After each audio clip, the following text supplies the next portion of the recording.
I still remember the night she promised me forever. We were sitting on the rooftop of her house, wrapped in a blanket. She looked at me and whispered, "Aiden, no matter what happens, I'll never leave you." I smiled and said, "You better not. I'm building everything for us." That was a year ago now. As I stare at my reflection in the restaurant window, something in my chest feels wrong. Evelyn hasn't looked me in the eyes once since we sat down. Her hands play with her napkin. Her lips tremble like she's rehearsing a goodbye. "Eve," I say softly, "you've barely touched your food. Did I do something wrong?" She shakes her head quickly. "No, it's not that. I've been thinking." I lean forward. "About what?" She exhales, eyes darting around the table. "About us, Aiden. About the future." My heart stutters. "Our future." She hesitates. "Maybe we want different things." I laugh nervously. "Different things?" "Evelyn, we've wanted the same dream for years. You said you'd wait while I worked my way up?" "You said—" "I know what I said," she interrupts, her voice sharp but shaky. "But things change." I stare at her, trying to read her expression. "Is this about your mom again?" "She never liked that I wasn't born with a silver spoon." Evelyn looks away. "She just wants what's best for me, and that's not me." Her silence answers before her lips move. I feel my pulse pounding. "Eve, we've been through everything together. When I lost my first job, when my dad got sick, you stood by me. Why now?" She looks at me, tears threatening to fall. "Because I can't live like this, Aiden. Always waiting, always struggling. I'm tired of worrying about rent and bills." I swallow hard. "So you're leaving because I'm poor?" She shakes her head, wiping her tears. "No, because I want stability. Security. You're too good, Aiden, but not enough." The words hit like a knife. My throat tightens, and for a second, I forget how to breathe. I force a smile. "So that's it? Years together, and you're throwing it away for comfort?" She whispers, "I'm sorry." "Sorry?" I laugh bitterly. "Do you even love me anymore?" Her eyes drop to her lap. "Maybe I just love you differently now." There's a long silence. The sound of clinking plates and laughter from other tables fills the air. But between us, there's only a hollow emptiness. I push my chair back. "Then this is goodbye." She doesn't stop me. As I walk out of the restaurant, I hear her mother's voice near the entrance, Mrs. Hart, sharp and smug. "Good decision, Evelyn. Love doesn't pay bills." I turn slightly, meeting her cold eyes. "And greed doesn't build happiness." She frowns but says nothing. I step out into the night. The cold air bites, but not as hard as her words. My hands shake as I unlock my car. My phone buzzes. A notification. Against my better judgment, I look. Evelyn Hart and Lucas Grant engaged. The photo shows her in a golden dress, his arm around her waist. Lucas, the same man I saw her whispering to at her office party 2 weeks ago. For a moment, everything goes silent. The streetlights blur, and I realize I'm gripping my phone so hard, my knuckles are white. I whisper to myself, "She chose him." The taste of betrayal is bitter and cold. My chest aches. My mind screams, but no tears come. Instead, a numbness spreads through me. That night, I learned that love can die quietly over dinner, beneath soft lights, with nothing more than 6 words: "You're too good, but not enough."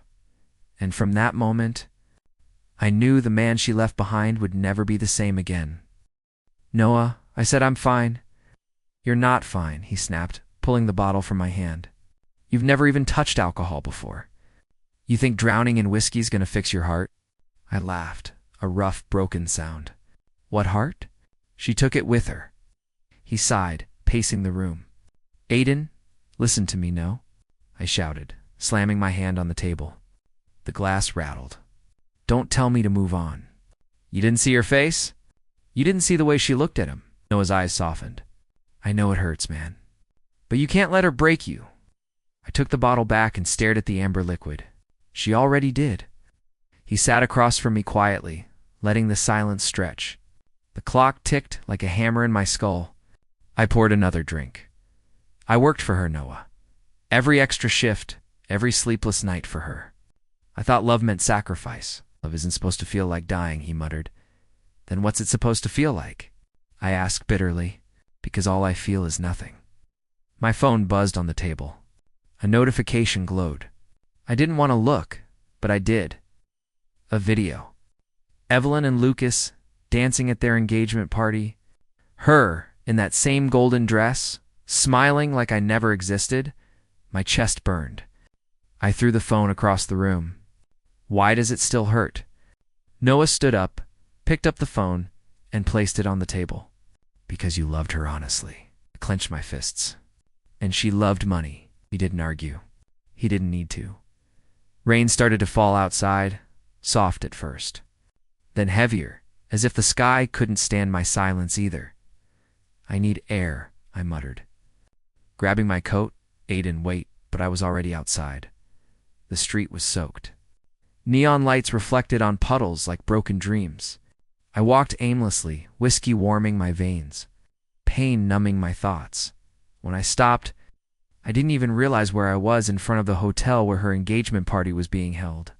Music floated through the air, laughter, clinking glasses.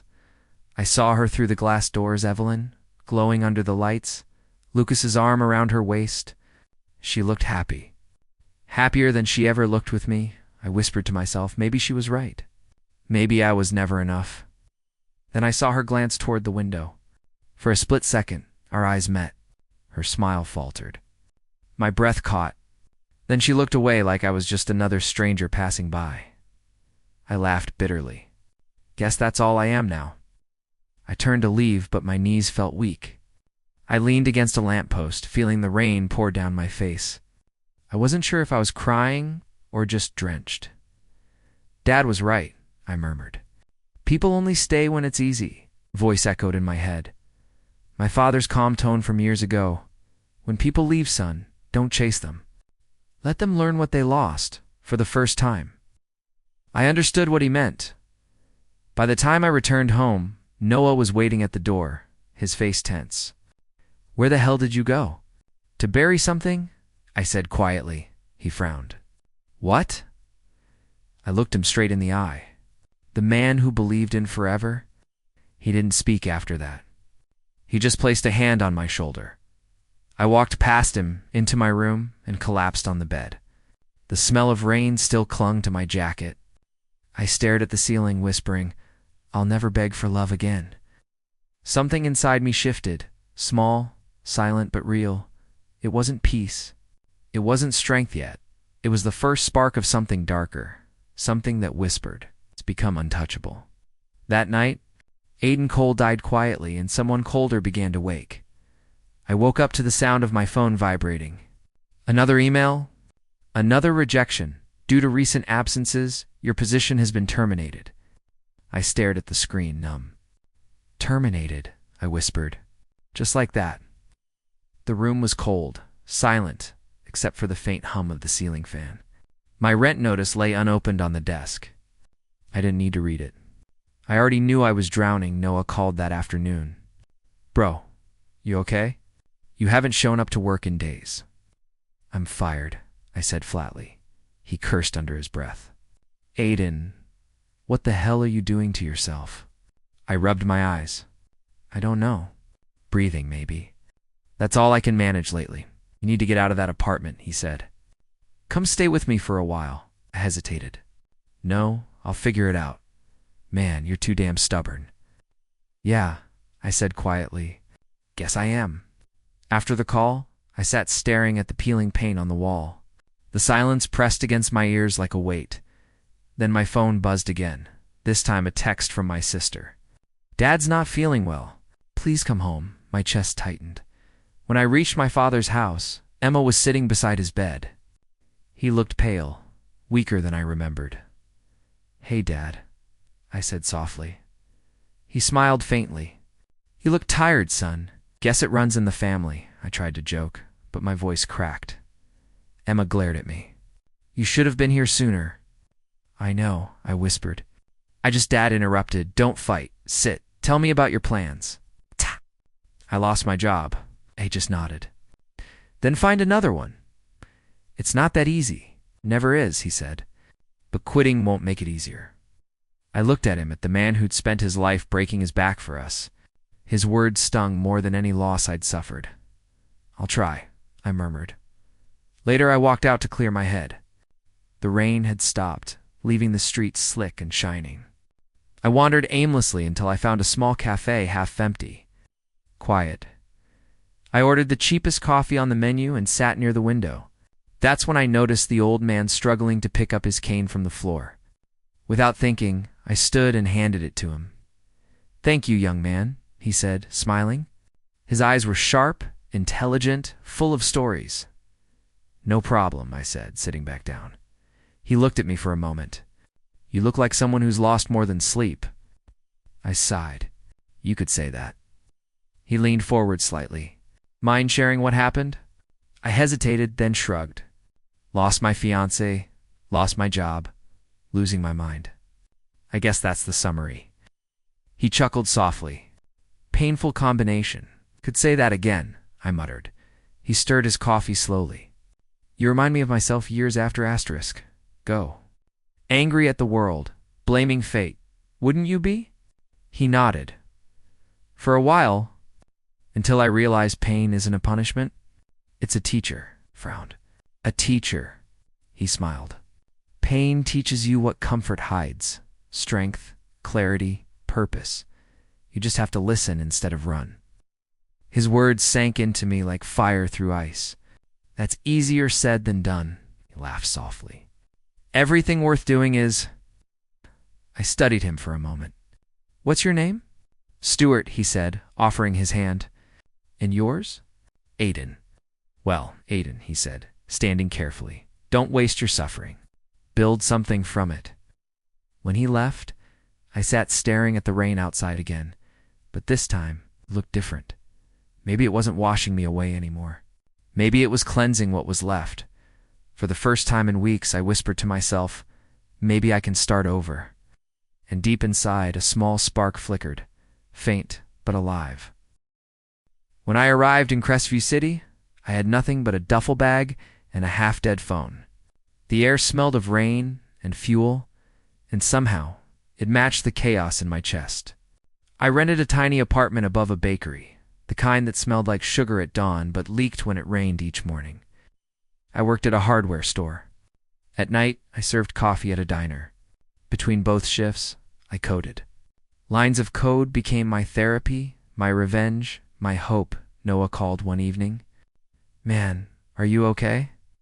"You've been off the grid." Sighed. "I'm surviving. That's all." "Still thinking about her?" Then I muttered, "No, not anymore." He didn't believe me, but he let it go.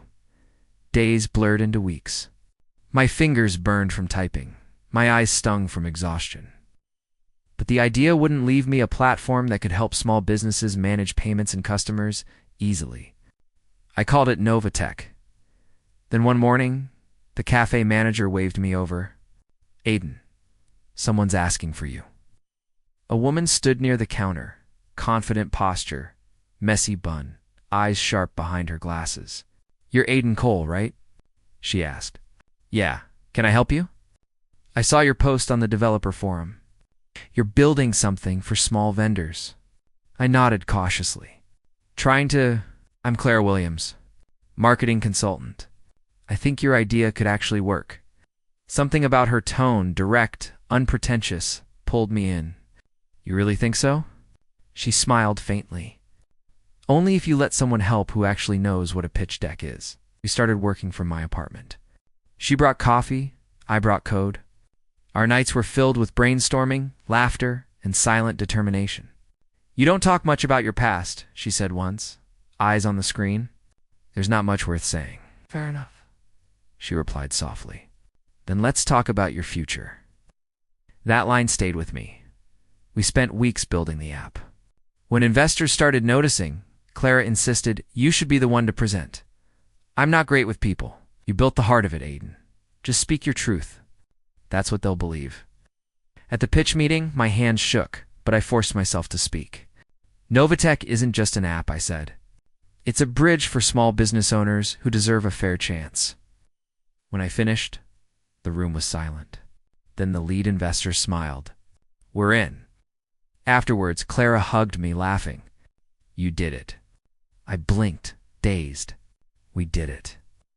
Weeks later, as the company grew, I stood on the balcony of our tiny office, watching city lights flicker.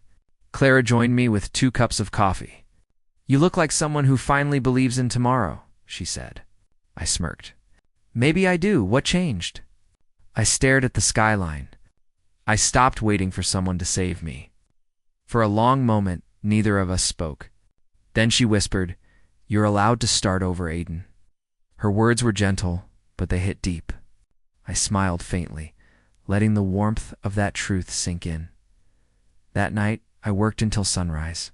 Not for Evelyn, not for revenge, but for the man I was becoming. Still, sometimes. In the quiet between code and coffee, I'd see her face flash in memory. Evelyn in that golden dress. The pain didn't stab anymore. It just ached, faint and distant. But every time the ache came, I whispered to myself, keep building, because this time I wasn't rising for her. I was rising for me. 2 years had passed since the night everything broke. Success had a strange quietness to it. Not joy, not pride, just peace. That evening, I adjusted my tie before walking into the Grand Regency Ballroom. The company was being honored for innovation. Novatech had become the name everyone wanted to work with. As soon as I stepped in, camera flashes exploded. Aiden Cole. Someone called out, the young CEO who turned a cafe idea into an empire. I smiled faintly, shaking hands, posing for pictures, pretending it all still amazed me. But my eyes weren't on the lights. They found her before I even tried to look. Evelyn. She stood near the center of the room, a golden gown shimmering beneath the chandeliers. Lucas Grant was beside her, but his posture wasn't what I remembered. Tired shoulders, distracted eyes, her gaze locked onto mine. For a heartbeat, the noise around me disappeared. Then Clara touched my arm. You okay? I nodded. Yeah, just old ghosts. She smirked lightly. The kind that stare too long? I chuckled under my breath. Exactly those. Reporters closed in again. Mr. Cole, what inspired your journey? Failure, I said simply, and the desire to never be defined by it. Clara grinned. You always know how to sound mysterious. Only because the truth's too long to print, I said. Across the room, Evelyn whispered something to Lucas, but he didn't respond. His eyes were glued to his phone, jaw tight. She looked smaller somehow. Not in stature, in spirit. When the award ceremony started, I sat with Clara at the front. The announcer's voice boomed. The Visionary Leadership Award goes to Aiden Cole, founder of Novatech. Applause thundered. As I walked to the stage, I felt Evelyn's stare follow me. For once, it didn't sting, it steadied me. At the podium, I spoke calmly. 2 years ago, I lost everything, but I learned something better. Loss doesn't destroy you. It reveals you. People clapped, but I barely heard them. My eyes flicked toward her one last time. She looked like she wanted to cry. After the ceremony, she approached me. I saw her hesitate, then whisper, Aiden, hi. I turned slowly, polite smile in place. Miss Hart, it's been a while. Her lips parted. You look different. I'd hope so. Time changes everyone. I didn't expect to see you here. I didn't expect to be invited, I replied, sipping my drink. Her eyes shimmered. You've done well for yourself. Just trying to stay busy. Lucas mentioned it once. Really? I said, raising a brow. I'm surprised he talks about competition. She flinched slightly. He's been under pressure. Business isn't what it used to be. I offered a faint nod. That happens when you forget who helped you climb. Her voice dropped. You're angry, no? I said evenly. I was. Not anymore. She studied me, whispering, You really moved on. I smiled, calm and steady. I had to. Not everyone gets a second chance. Before she could speak again, Clara walked over. "We're heading to the after party, Aiden," right? I said, turning to Evelyn. "It was nice seeing you. Take care." Her voice trembled. "Do you ever think about us?" I paused, meeting her eyes one last time. "Only when I need a reminder of who I'll never be again." Then I walked away. Outside, the cool night air met my face. Clara handed me my coat. "You handled that well." "Yeah," I murmured, watching city lights blur below. I finally learned how to let ghosts stay dead. And for the first time, I truly meant it. The call came at midnight. My phone buzzed on the nightstand, the screen lighting up with a name I hadn't seen in years. Evelyn. For a second, I thought I was dreaming. Then her trembling voice broke through the silence. "Aiden, please don't hang up." I sat up slowly. "What do you want, Evelyn? Can we talk? Just once?" I need to see you." "Why now?" Her breath hitched. "Please." "I can't explain on the phone. I could have ended it there. I almost did. But curiosity, not love, not pain, just curiosity made me say, tomorrow. Caf Mera, 10 a.m. The next morning, I arrived early. The place hadn't changed, still smelled like burnt espresso and cinnamon. When she walked in, I barely recognized her. The confident woman who once stood beside a billionaire now looked fragile, tired, almost hollow. "Aiden," she whispered, sliding into the seat across from me. "Evelyn." Oh. She glanced down. "You look different. I hear that a lot lately." Silence stretched. She fidgeted with her cup, eyes red. "I didn't know where else to go," she said finally. "You have Lucas, don't you?" Her laugh was dry. "Lucas. He barely looks at me. The company's collapsing, Aiden. Investors are pulling out. He's changed. He's not the man I thought he was." I raised a brow. "You mean not the man you left me for?" She flinched. "That's not fair." "Fair?" I leaned back. "You ended our engagement over dinner and got engaged to him 2 weeks later. But sure, let's talk about fair." Tears gathered in her eyes. "I made a mistake." I stared at her quietly. "You made a choice." She pressed her palms to her face, voice cracking. "I thought I wanted security, something stable. He promised everything. Money, success, comfort. But he used me, Aiden. I was just decoration." Her words echoed, but they didn't pierce. "Not anymore. I used to wonder why you did it," I said softly. "Now I don't. People chase gold until it burns them out." She looked up, desperate. "Do you hate me?" I shook my head. "No. I stopped giving you that power a long time ago." Her lip trembled. "I see you everywhere on TV, in articles. You built something incredible. You're not the man I left." "No," I said quietly. "I'm not. Losing you made sure of that." She reached across the table, voice shaking. "Could we ever know?" The word was sharp, final. "Whatever we had died the day you chose someone else." Her hand froze midair before retreating. "I deserve that. Maybe, or maybe you just deserve to start over like the rest of us." She wiped her tears. "You really don't feel anything, do you?" I looked at her for a long moment. "Once, you were everything. Now, you're just a lesson." Her face crumpled. "I'm sorry, Aiden." I gave a faint nod. "I know." For a while, neither of us spoke. Outside, rain started tapping against the glass. She whispered, "I never thought you'd move on this completely." I stood, tossing a few bills on the table. "You never thought I could." As I walked out, she called after me, "Do you ever miss me?" I didn't turn around. No, I just remember. The door shut behind me, and the rain hit my shoulders. For the first time, the past didn't follow. I felt nothing. Not hate, not love, just peace. When my assistant said Lucas Grant wants to meet, I almost laughed. The name alone dragged me back years to the man who'd stolen everything I loved. "Set it up," I said.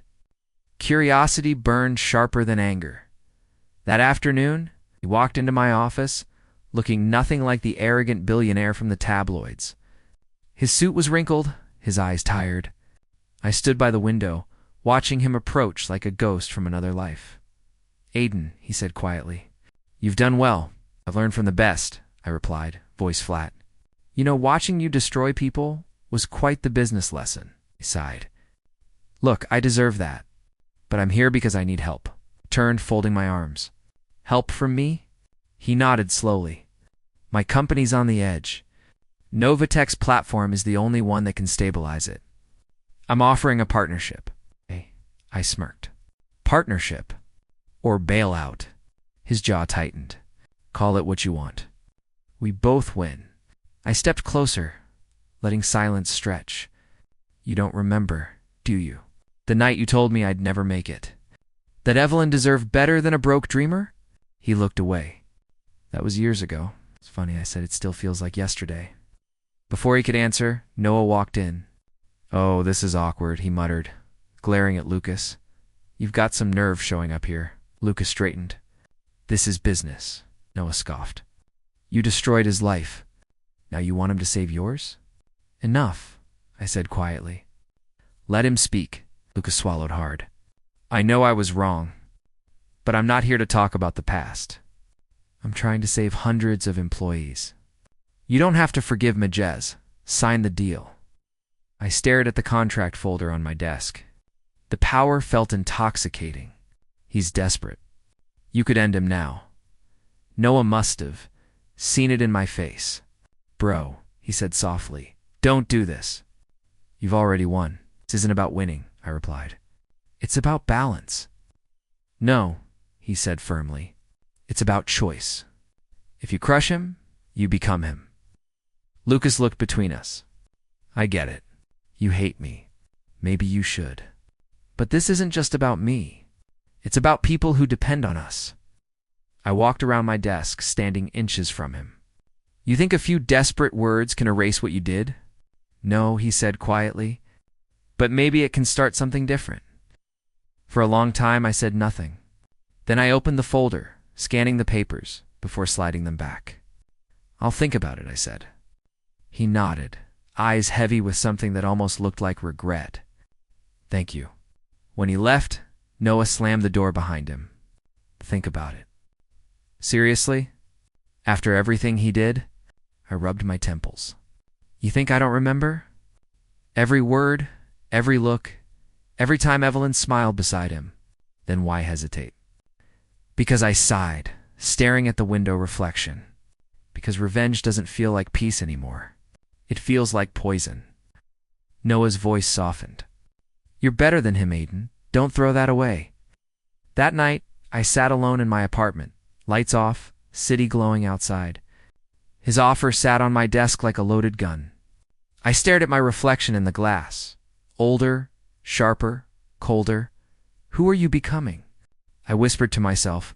Part of me wanted to destroy him, to make him feel every ounce of pain he caused. But another part, the quieter one, wanted freedom. Not from him. From hatred. When the clock struck midnight, I closed the folder. "No more," I said aloud. "I won't let revenge own me." For the first time, the past loosened its grip just a little. I didn't expect to see her again. Yet there she was, sitting alone on a park bench, her hair tangled by the wind, a thin coat barely holding off the chill. No glitter, no diamonds.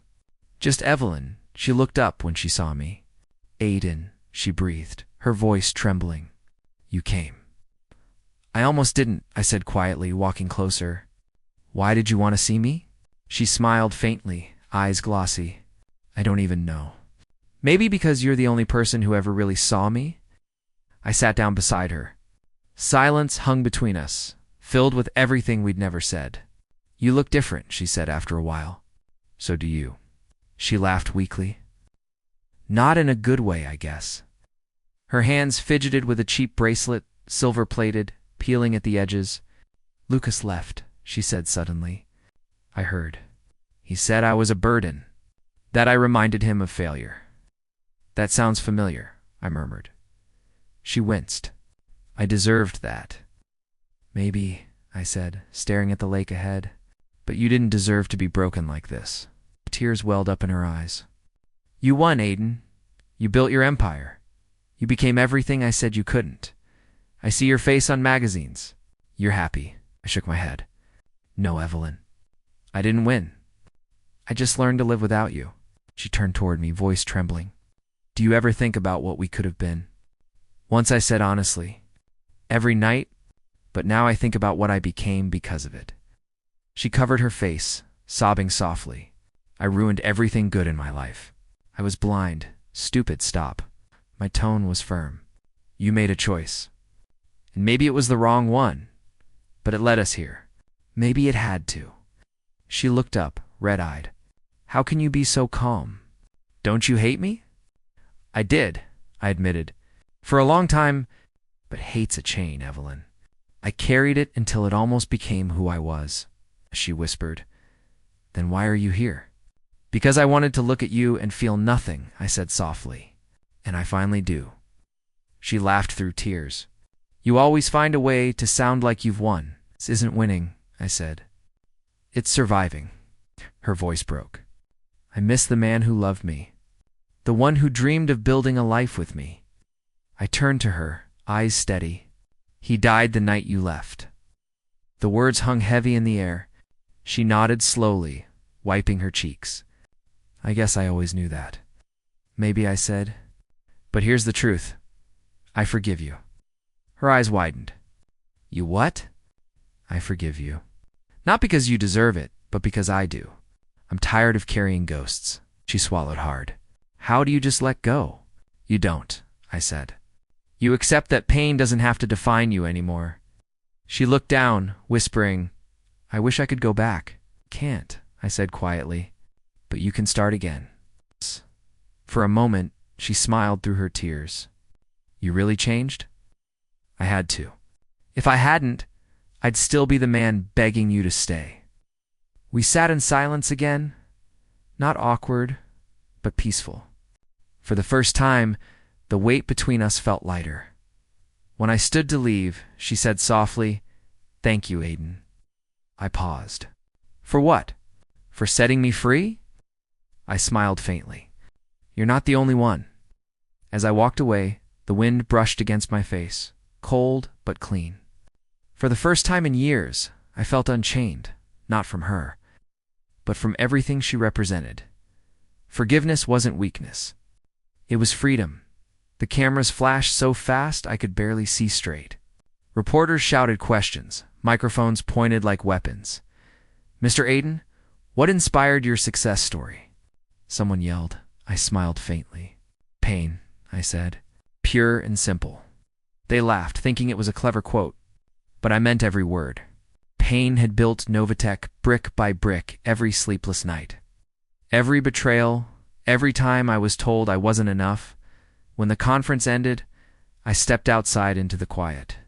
The air felt cleaner up here. High floors, high stakes. Clara joined me, holding 2 cups of coffee. You were brilliant in there, she said, handing me one. I just told the truth, I replied.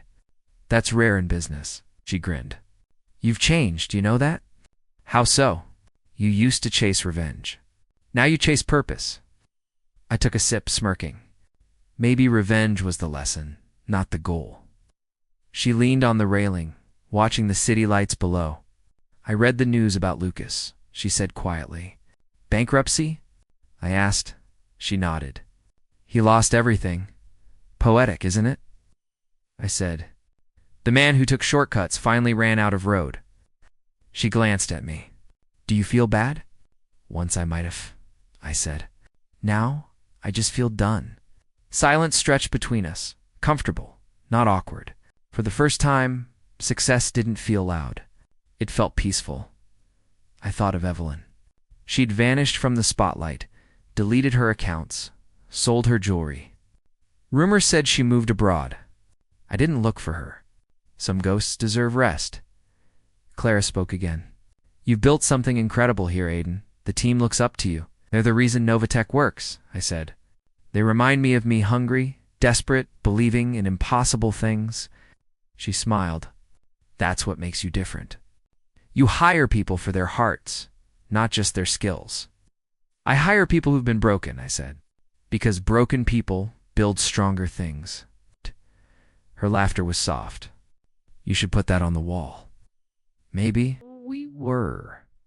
While I be wide, curized, where should again dry burrs were with. It was late, but a few employees were still there, coding, testing, dreaming.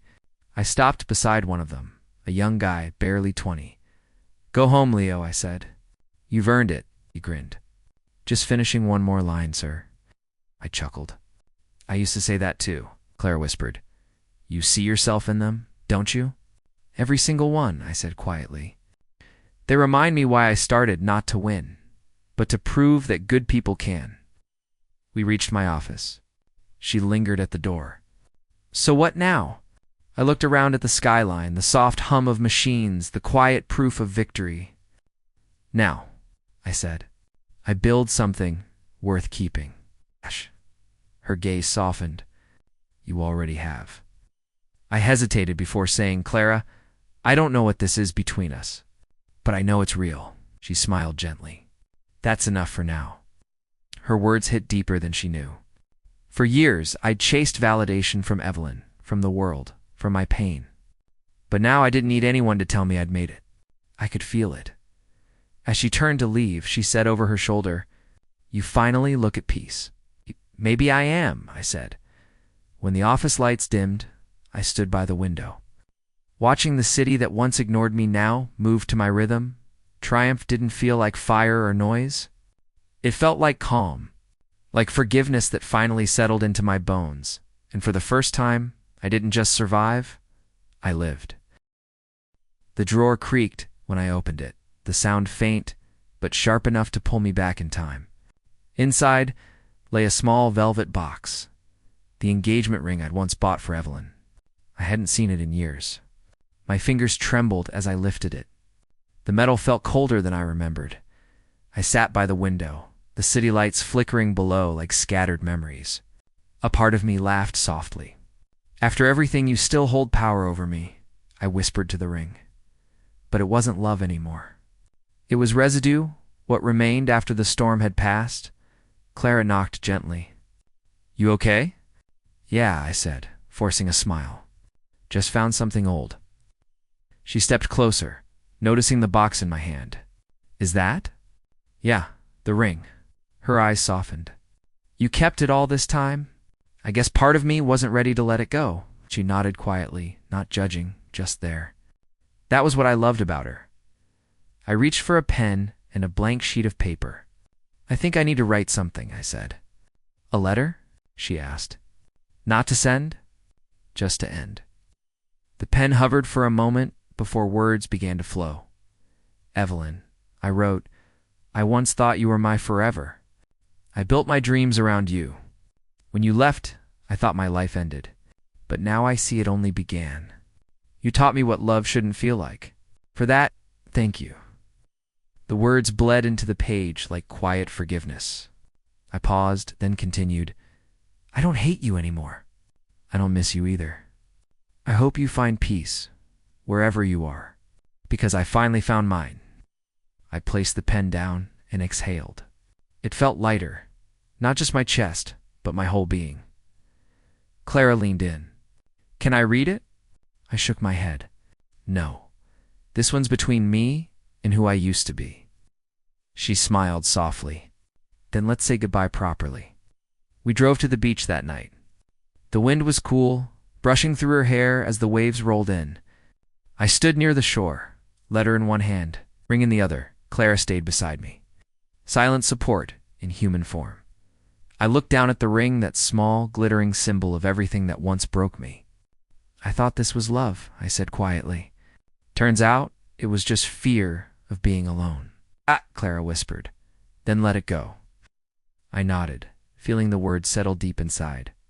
I folded the letter carefully, wrapped it around the ring, and threw them into the waves. The ocean swallowed them whole. No sound, no splash, just peace. For a long time, I watched the water, half expecting regret to surface. But it didn't. It was just calm. Clara touched my arm gently. You finally let go. I turned to her, smiling for real this time. Yeah, completely. She laughed softly. So what now? Now, I said, watching the horizon, I start living for what's next, not what's gone. We stood there until the first light touched the sky. I felt the past drift away with the tide, leaving only stillness in its place. I didn't need to send the letter. It had already reached the only person who needed to read it me, and as the sun rose, I whispered to the sea, "Goodbye, Evelyn." The wind carried it away. Soft and final. For the first time, my heart didn't ache. It felt open, free, whole.